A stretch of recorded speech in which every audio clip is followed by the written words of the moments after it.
teachers can kind of call us. We can work with them and under their state laws and their district policies and find out what's possible for them to do. Oh, that's awesome. So people can actually call you and ask for individual help, and then you can kind of help them gather some data and figure out what they can do. That's fantastic. Right.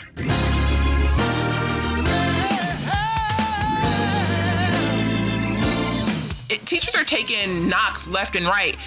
What is your advice, or do you see any way for a teacher to swing back on some of these, like equity trainings, some of the push for transgenderism, and like even things like child studies and how that's creeping in and saying, well, you can't tell a parent this. How can a teacher push back some of these things? And even if it's not like a firm right hook, like how do I at least hold things at bay in my classroom for a little while? We're getting letters from people like, I got to post an ally statement in my classroom, or my district is saying, I have to comply with calling a child by their stated pronouns, but I'm not allowed to tell their parents. This feels like I'm undermining the biblical call for parental authority. Like, there's some very real ethical dilemmas for teachers. Yes, there are. And I would say there are certain biblical lines there that some teachers, I think, appropriately will not be able to cross. This has come up a lot for us in the transgender issue, and I've sometimes told teachers, look, on the name issue, a lot of Christian teachers say, okay, I can call a kid by whatever name he wants to call. That's sort of, they've always had nicknames, they've always done that kind of thing, or maybe I use last names in my classroom instead of first names, or the pronoun issue is a little more dicey, but some teachers find ways to say, well, maybe I won't use pronouns, or maybe I'm okay with the pronoun thing because I know who this kid is and I want to continue to have an audience with this kid.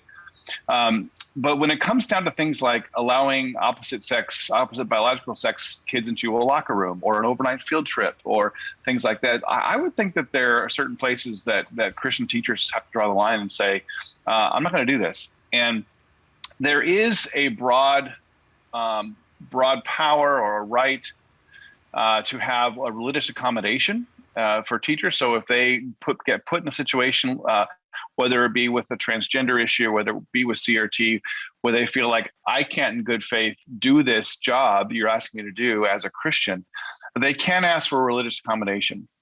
And then if the district can accommodate them, then they are required to do so. However, sometimes the school can't accommodate them, or sometimes the school's accommodation is, like, for example, say with sex ed, the accommodation often is, okay, well, we'll bring in Planned Parenthood into your class to teach these students.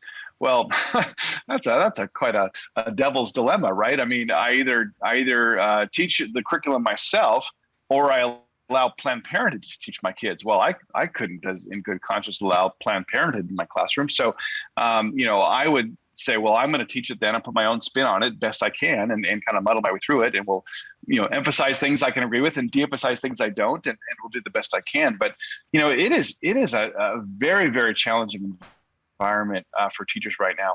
And so so many of those things are individualized. That's why we have our unlimited educational and legal consultations, so teachers can kind of call us, we can work with them and under their state laws and their district policies and find out what's possible for them to do. Oh, that's awesome. So people can actually call you and ask for individual help, and then you can kind of help them gather some data and figure out what they can do. That's fantastic. Right. Yeah. So if they're being asked to put something on their wall or to sign something, they can certainly call us. We can help them navigate those issues.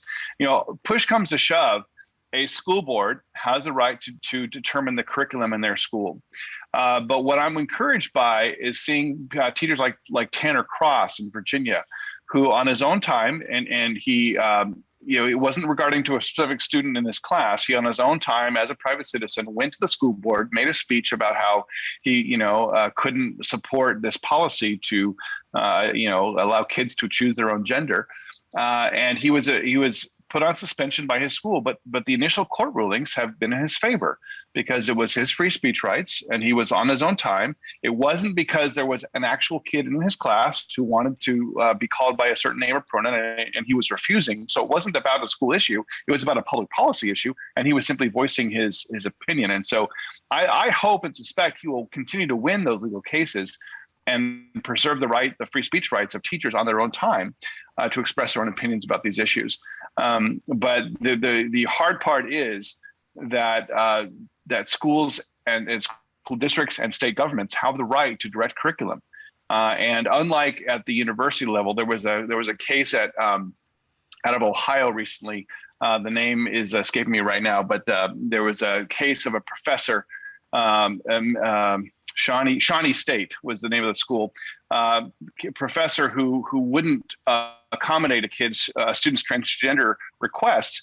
And he filed a lawsuit, and he actually has won that lawsuit, and it's still going on, of course. But and his victory came because higher ed professors, teachers in higher ed, if you will, professors, are generally recognized as having much more academic freedom, much greater free speech rights than K-12 teachers. For K-12 teachers, those rights are much more limited because you're dealing with minors, with people who are under 18.